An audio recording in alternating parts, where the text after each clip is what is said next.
Hey everybody, how the heck are you? I'm Fastidious and welcome to my channel. It is day 170 in the free-to-play series. It has been over 2 weeks since my last video and I really apologize. If you guys are still here with me, thank you so much. I get into everything with my apology and all that stuff in the video, but this is a good video. You know, I'm going over everything with the Mother Cybele fusion, how I've been doing. I've made huge strides in Clan Boss. We are 3-keying Ultra Nightmare Clan Boss now, which is a big development that you guys have missed, so stay tuned for news on that. And also, yeah, I'm just happy to be back. So hopefully you really enjoy this video, and let's hop on in. Fastidious. Fastidious. Here we go, guys. It is day 170 in the free-to-play series. This is my first video in quite a long time, and I want to start off by apologizing. It's been over 2 weeks since my last video. A lot of you guys messaged me on Discord, commented on old YouTube videos to see what was up. It's as simple as I went away. I was in Costa Rica for 2 weeks. The first week I was able to get some content out. I streamed twice. I got 2 videos out, and then I wasn't able to keep up that pace, so I just enjoyed my vacation the last week. I got home. I was doing a lot of work. I was busy with other stuff. It's summer here in New York. It's great weather. I was enjoying that. And this fell through the cracks, and I apologize, but I'm back, and I'm going to try to be getting these videos out every other day like I had been the past month. You know, before that, I was doing videos every single day. That lasted for like, I think 96 days. I was able to get a video every single day. That's going to be a thing of the past, but videos every other day, I'm going to do my absolute best. No promises yet. We'll see how this week goes, but for now, I am back. It is day 170. There's a lot to catch you guys up on. First off, we have a fusion going on. A fusion. You guys are probably really well aware of this. You know, we're already a week into the fusion. It is for this chick, Mother Cybele. I'm not going to break down her kit. I'm sure if you guys follow me, you follow other content creators as well, and you are familiar with what she does. You've probably already made your decision. Wow, a bug just flew into my nose, or almost tried to. Anyway, you probably made your decision whether or not you're going for this fusion or not. She is a very disappointing fusion, especially for an old school style classic fusion. You know, maybe if she was a fragment fusion, you'd be like, yeah, fragment fusions are more hit and miss, but you know, this is not the level of Astralon. This is not the level of Herndig. Don't even mention Brogni. I mean, that was a hybrid fusion, but yeah, whatever. Don't really love her. Of course, I'm going for it. I go for every fusion. That will never change. You can see you got lots of red dots over here. However, I'm tremendously disappointed by the epics. So again, I'm not going to go on and on and on and on about that because you've probably heard about it or formed your own decisions already. I will say the second worst epic is Jin. This is a damage dealing single target HP based champion. It's really hard to effectively build a damage dealing HP based champion. He's got this move, which I guess is very arena friendly, where it ignores unkillable, ignores block damage, ignores 25% of the target's defense, whatever. I mean, if he was attack based, it'd be viable. He would be kind of like a Genbo, another Shadowkin, the Void epic. But I don't love it. He's got a self shield here with a single target provoke debuff. So compare that to Giscard, right? Giscard, who was part of the, not the one, whatever, what was before Brogni? Oh my God. I'm totally freezing right now. Was it part of the Astralon fusion? Was that Giscard? No. Oh, geez Louise. Freaking duh. He was part of Brogni. We had to fuse him through fragments, of course, and then it was the hybrid style. Then we fused those 4 epics. But Giscard, really great champion who has a move. Actually, similar thing with like the bullhorns, similar emblem on the move, and I think it is his A2. It's an AoE, where I think it comes out to with Fearsome Presence when booked out 80% chance AoE on provoke, where he self-shields. He also has a great passive that works really well with it when he's hit by provokes. Compare that to this single target. I don't love it. I mean, it's kind of cool here that if the target's max HP is equal to or lower than this champion, so if this champion is higher than the target, it cannot be resisted. So I guess you don't really need accuracy on him, but in arena, if you want to provoke like a Duchess or something, they're gonna have so much HP. So I don't love him at all, but he's not terrible, but he's bad, right? And then a decreased attack, whatever, books out to a 60% chance, 65% with Sniper. I don't care. I will say, I think Tulf the Mame is the single worst epic inside the entire game now, and I don't think it's close. I think he's the worst Void epic, and I think by virtue of how difficult it is to get Void shards, and thus Void epics, not even to mention Void legendaries, the worst epic in the game has to be Void, and he's the worst Void. I mean, this move right here, I despise it. Like the phrasing alone really drives me nuts. When not attacking bosses, inflicts pure damage. It's not pure damage. He cuts the HP in half. It halves the HP. That's something, but it is incredibly limited. It cannot crit. This move cannot crit. I mean, it's one thing for this move to not crit, because it's like if you were critting on what was already going to chunk out half HP and you've got like over 200% crit damage, right? You're probably knocking them out. Honestly, if you have over 100, right? Theoretically, it should double the damage. And you can't just have a move that automatically deletes someone. Just kidding. Seer has that on an AoE, but that's a story for another day. But the fact that the A1 can't crit and there's supposed to be a heal with this, go check out Scratch AK-47's video. It was about a week ago now. But he went over this champion and all the others, and this champion stinks so bad. It's a great skin. I love the design, but such a waste. I don't like the passive either. Decreases value of all enemy shields. It's so niche. I mean, maybe if you're facing a team with like many Brognies, or I don't know what situation are shields up for that long that it's gonna matter to continually decrease them. And one decrease, whatever, if it's a big enough shield, one decrease isn't gonna do anything that special. I really despise this champion. Then we've got this champion. I'm going as fast as I can now, guys. Magnar. He's kind of cool if you have like an AoE HP burn champion. Fortunately, he's demon spawn, and there's lots of them in the demon spawn, right? Tyrant Ixilmor, Drexthar to an extent. I mean, essentially Drexthar, Sissia Flametongue, Akov, the guy from the Doom Tower. A lot immediately come to mind. I mean, it's a fiery, hellish faction. You got a fiery, hellish dude. But he doesn't put out any HP burn, and he benefits immensely from the target being under it, so you need to pair him. So he's a conditional champ, but he has viability, particularly in faction wars. Let's just quickly show you what you want. 45% chance of placing big version decreased defense. It's 100% if they're under HP burn. Get them under HP burn. AoE, extra hit if the enemies are under HP burn. Places a stun debuff for 1 turn if the enemies are under HP burn. You got to get that HP burn out. Then we've got an attacks when an enemy applies debuff spread. The debuff spread effect, taking 2 random debuffs from the target and placing them on all enemies under HP burn. You see there's a pattern here. Pretty cool. And then this champion heals himself by 1% of the max HP anytime anyone in the battle, so allies or enemies, takes damage from an HP burn. You need HP burn. He doesn't bring it, so that's frustrating. I mean, I wish he was AoE HP burn. He'd be so cool. I'd rather go for him then. Even though we have Elder Scar, he'd be a lot cooler than Mother Sybil, the actual legendary, but so be it. Defense and Doom Tower, it's better than nothing. And then I think the most viable, the most interesting champion is Conelia. I kept calling her Cornelia, but I guess Conelia because she's a conehead. Really cool skin. She's like a little emo dwarf. Gonna go really fast. We got speed in all battles, 18%, not the 19% we are used to seeing, with the high Katoons of the world, with the Yoshis, with the Duchess Lilitu, that kind of stuff. But she's cool with that aura. I mean, it's a lot better than nothing. Attacks from an enemy, 50% chance when booked out of increasing the cooldown of one of the target skills by 2 turns at random. So it's not great, but I mean, it's a very useful A1. I'd say slightly above average A1. 100% chance when booked on a 3-turn cooldown at placing an AoE sleep on all enemies. That's really cool. Sleep isn't stun. For anyone who doesn't know, if you hit an enemy when they're under sleep, they wake up and it removes that crowd control effect. But it's something, it's a good amount of crowd control. Whenever an enemy loses a sleep debuff, has a 50% chance of placing it with fear. Cool passive effect that comes in with that ability. If you use her on manual, like especially in faction wars or in arena, so you can really choose who you target, make sure not to hit the sleep guys, or at least get a speed tune done, I think she could be really viable. Then we've got a places its sleep debuff on an ally. So weird thing going on there. When you book this out, it's a 2-turn cooldown. Heals that ally by 50% of their max HP and fills the turn meter by 50% when the sleep buff expires or gets removed, so like it's stripped by the enemy. Or I guess cleansed by you. Heals that ally by 100% and completely fills their turn meter if they're woken up by being hit or taking damage from an enemy, right? So it's something. I would need to play test it. I've not been able to because I don't have her just yet, even though we are about to get her from the champ training event. I'll talk about that in a minute. But she's cool. I think I'm interested how someone might be able to make her work, on full auto. But a lot of cool stuff going on there. Sleep is a little underrated. It definitely is the worst of all the crowd control debuffs between stun, between freeze. But yeah, it's kind of there with True Fear. I mean, True Fear, at least you don't have to worry. True Fear is better because you lose the cooldowns and stuff. But Sleep, it's something. It's something. But this is the worst batch of epics I've ever seen in any classic fusion, any old school fusion, ever. Anyway, so how are we doing actually in the fusion? Let's go look at all these guys. Wow, I just was there and I didn't need to X out of that. All right. So you can see we only have one Candle Girl. I don't remember her real name.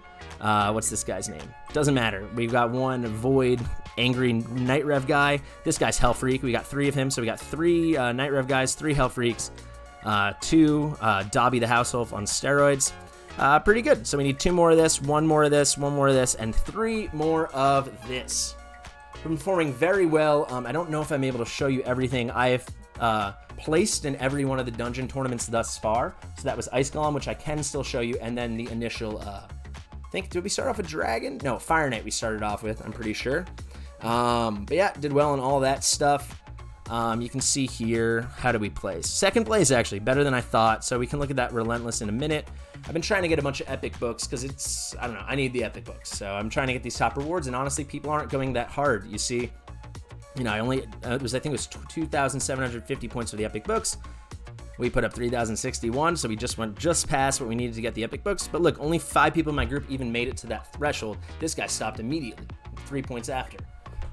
So yeah, it was a similar case in the Fire Knight tournament. I think I placed like fourth there, 5th there, something like that. I got rare Relentless gear, so I don't know if that was 4th place or 5th place or something. Spider tournament's going on right now. I've got 334 points. We need 1,800. This will be really easy. This will become my main focus the second we finish the champ training event I'm about to talk about. But honestly, our dungeon teams are getting pretty endgame. Like, I'm only farming Spider 25. Dragon, we only farm Spider 25. We're on decent times for Fire Knight and Ice Golem on stage 20. So we're in business. Here is a classic arena tournament. I don't really care about it. Still got over 2.5, or just less than 2.5 days. It will be very easy. We'll get another Dobby the House Elf. Yeah, it's just easy. And I can't make a proper judgment on whether it's easy because it's easy. It probably isn't. It's just we're at level 71 now, and we've got great champs, and I think I built them pretty well. And, you know, we're on our Remontu missions. You know, Arbiter is a thing of the past, so that's the other reason I haven't been getting videos out as much. There's not so much to be updating you guys every day because honestly, it's like, what is there to say? Like, yeah, things are pretty good. I can show you we upgraded our force accuracy to 8 during that clan versus clan tournament. We also booked out Royal Guard, who is a 6-star now. Shout out to Norbert Gaming, or just Norbert. He's like one of the, I mentioned him before, a very dedicated member of the Fastidious community, always there on Discord, always there in the streams. We just finished a stream, which I'll talk about again in a second, and he took over yesterday. I went to the New York Mets game, a doubleheader with my girlfriend, and I was not able to do any training, and he was great. He volunteered, and he did great. He made tons of food. He helped a lot in the champ training event, and look at Royal Guard now. Actually, Royal Guard is not finished. I need one more book, so we'll push, I guess. After we push on the Spider tournament, we'll get that last book. But this happened during the CBC. You see, I've been getting a decent amount of legendary books. That's pretty sweet. All right, let's talk Fusion. So I just was on a stream, like I said, and I said there's a champ training event I wanted to tell you about. Well, there's also a Summon Rush event. So let's look at the Summon Rush. So before my stream, I did 90 mystery shard pulls. I've only pulled mystery shards. So we're at 1,151 points. That means we've pulled 1,151 mystery shards. That's why I might seem a little like out of it right now, maybe a little out of breath, maybe a little like, whoa, because staring at the screen for 4 hours between this account, my main account, and then like doing some takeovers and stuff, but mostly just clicking, pulling mystery shards, and then making space. There's got to be a better way, but I guess if you want to be efficient, it's something you got to do once in a while. But I need Candle Girl. You better believe I'm not going for Tulf in the main, but we need Candle Girl. So if you've made it this far into the video now with all my rambling trying to catch you guys up, very shortly I will be pulling a Sacred Shard, because as you can see right now, we are quite a bit away of the 1750 we need. We are what, 600 or 599 points away. So one Sacred Shard will get us almost the whole way there, and then I'm sure we'll get another 100 Mystery Shards by the weekend's end. Worst case, we'll pop a couple Ancients. However, so I did 90 before the stream started. I did 1,061 during the stream. That's how many Mystery Shards I pulled, and I got some stats that I thought were pretty cool. So I started with 11.8 million silver, so I had to pay silver every time. I think it's 5,000 every time I did one of those 10 pulls, but then I would go in right into the tavern, and I would, I'll just show you, right? We got, let's say we had this guy. Well, more realistically, I was mostly just doing 2-star food champs, and you know, you feed a bunch of these guys in, and you see it costs some amount. So it took 1.6 million to go through 1,061 mystery shards, and then feed them all and do food and blah, blah, blah, which is honestly way less than I thought. I thought it'd be like between 2 and 3 million, closer to 3. So that was great. We started with 991 champ training points, and then just from feeding and, the occasional rank up and all that stuff over the process, we went all the way up to, let's look at it now, 11,411 points. So that's 1,420 points. I got all my notes right here. That's why I'm getting all this stuff. And yeah, I just thought it was a pretty cool way to get a little burst. And you see we're very close to Cornelia. I will be getting a dupe of her. I mean, if everything goes according to plan. And then after this video, when I finish recording and got another 10.5 hours, I will push for this legendary skill tome, no question about it. That's why I'm very confident I'm going to get enough mystery shards. You see, I already got one more. Probably pick that up in the market. So yeah, feeling pretty good about that. But we need more. We need 500 right now. So let's pop a sacred shard. Wish me luck. I need to make space. Boy, oh boy. What else is new? No reason to cut. Let's just let's throw a little brew on this guy right here. And we are doing okay with brews. I used a lot of void brews this champ training event because I was at like 400 because I never get any good void champions, so why bother? Oh, amazing thing to the last thing I have to catch you up on. I actually did a stream which was going to be a video, and then I just thought I don't think this is good enough for a video when I first got back from my trip, and it was during last weekend's 2x on voids. And how did I do?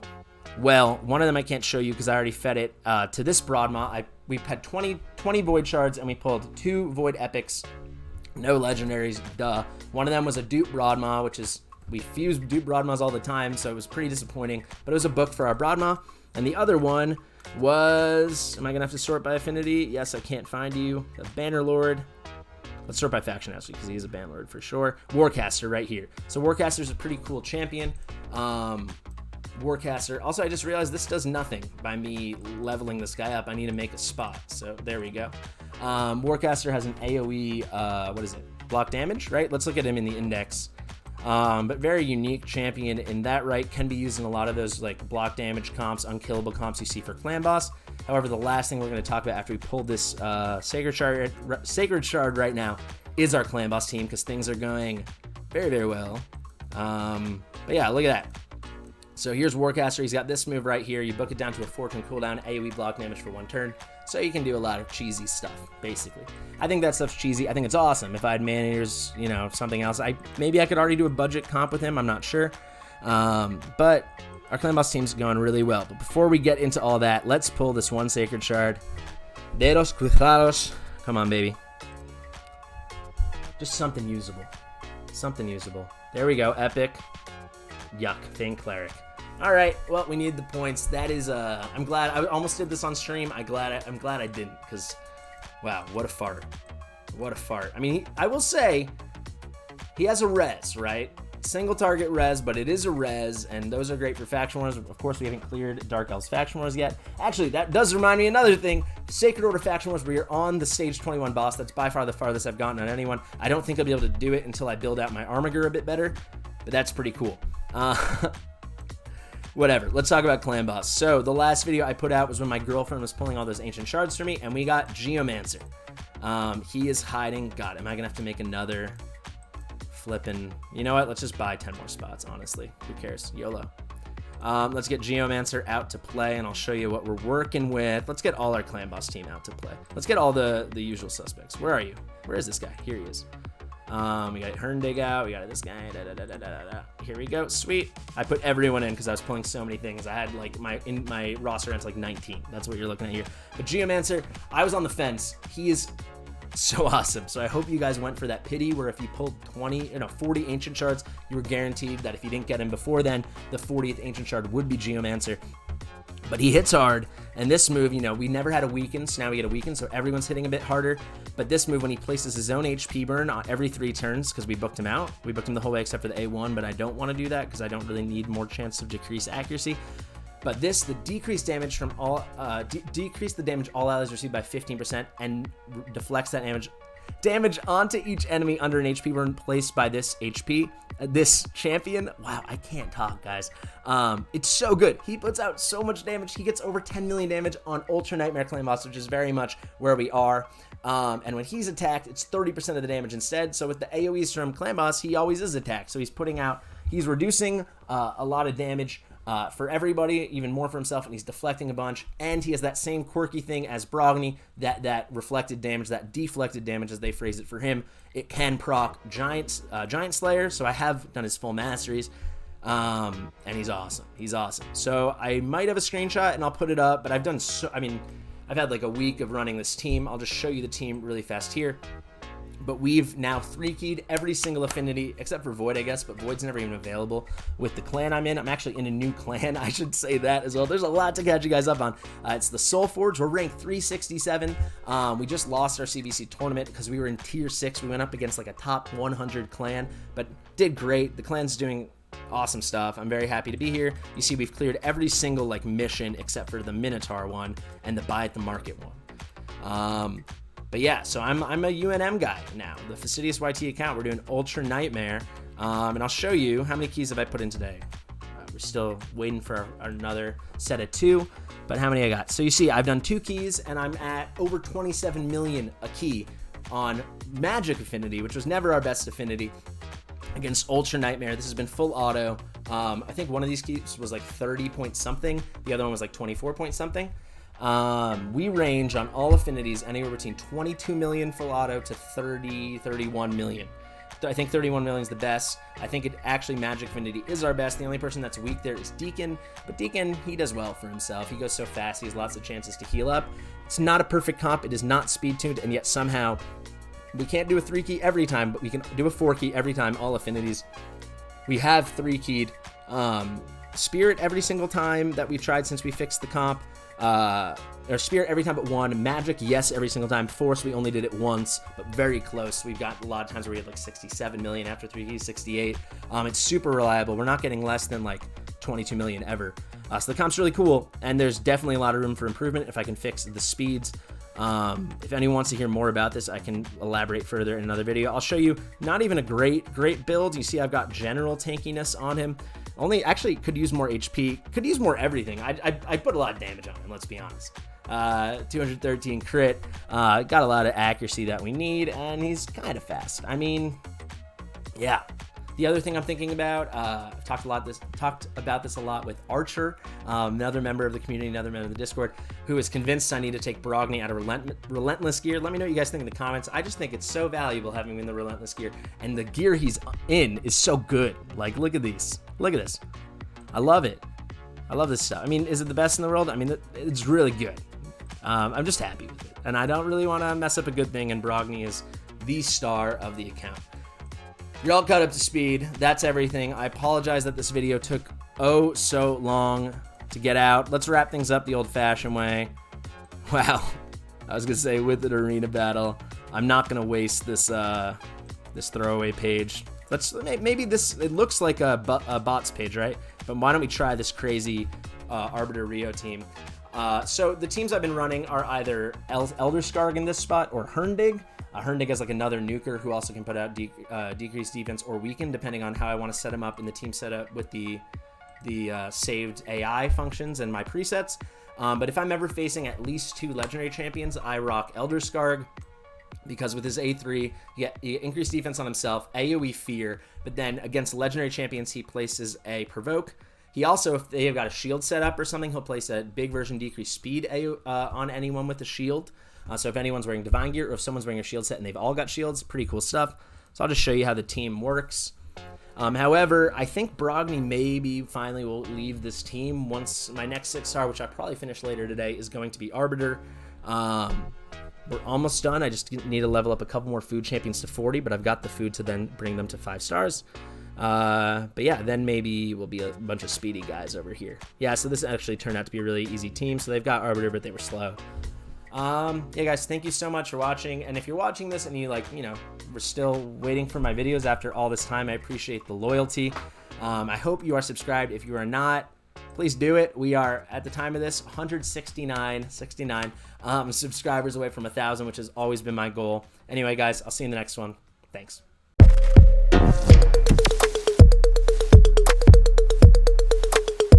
Fastidious.